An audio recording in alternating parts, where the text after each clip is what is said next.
Don't have cereal, I finally said, my voice firmer than even I expected. Noah frowned as if I had personally offended him. Well, you'll have to go buy some. The kids won't eat anything else. Something inside me clicked. 4 years I had swallowed humiliations like bitter pills, convincing myself they didn't. 4 years I believed love meant silence, sacrifice, endless giving. But that morning, standing in my own kitchen, while a grown man ordered me around like a maid, I realized something. They weren't taking advantage of me. I was allowing it. Without saying a word, I poured myself a cup of coffee, and sat down at my small kitchen table. Slowly. Deliberately. As if every movement was a declaration of ownership. Mary. Noah said, confused. Did you hear me? Yes, I replied calmly. And the answer is no. He blinked. No, WH. No, I will not go to the store. No, I will not buy cereal. No, I will not cook for 20 people. No, I will not clean up after everyone. And no, none of you will stay here any longer. He laughed nervously. You're joking, right? I smiled gently. I am 69 years old. I have buried a husband. I have worked my whole life. I bought this house with my own sweat and sacrifice. This is the first thing in decades that belongs only to me.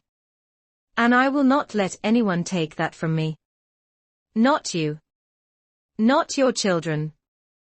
Not even my dog. He stared at me like he was seeing me for the first. Behind him, people slowly gathered in the kitchen doorway, sleepy faces, shocked faces, annoyed faces. Rebecca pushed through to the front. Mom, what is going on? She demanded. I stood. What's going on is that all of you are leaving. Today. In 1 hour. Her jaw dropped. Mom, stop being childish. This is family. You can't just. Yes, I interrupted. I can. And I am. But Mom. No, Rebecca. You don't get to mom me like I am a servant you control. 4 years, I have watched you take my time, my money, my peace. You took your father's memories. You tried to take my savings. Now you want to take my home. That ends Todd. Her face turned red. You owe us. We're your family. I felt tears, but not of sadness, of strength. I do not owe you my life. Silence fell so heavy I could hear the clock ticking. If any of you want to stay, I continued steadily, there will be rules. You pay your share of food and utilities. You clean. You respect my space. And you ask, not demand.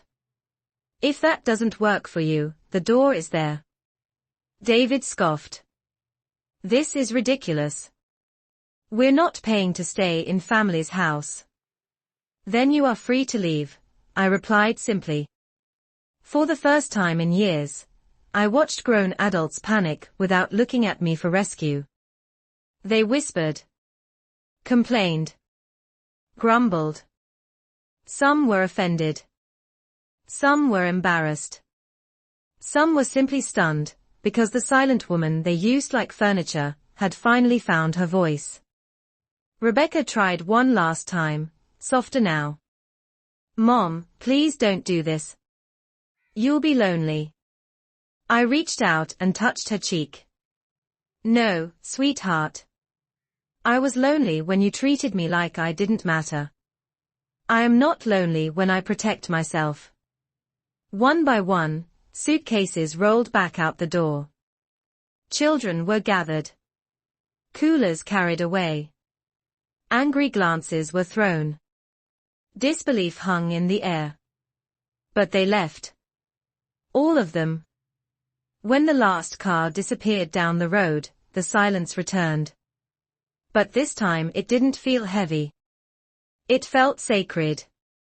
I walked to my garden. My poor crushed plants bowed sadly in the dirt. I knelt, gently lifting one broken stem. "I'll take care of you," I whispered. And for the first time, I truly meant it. Not just to the plant, but to myself. I went inside, locked the door, made myself breakfast, and sat in my quiet kitchen, in my home, and smiled. For the first time in my life, I had chosen me. And it felt like freedom.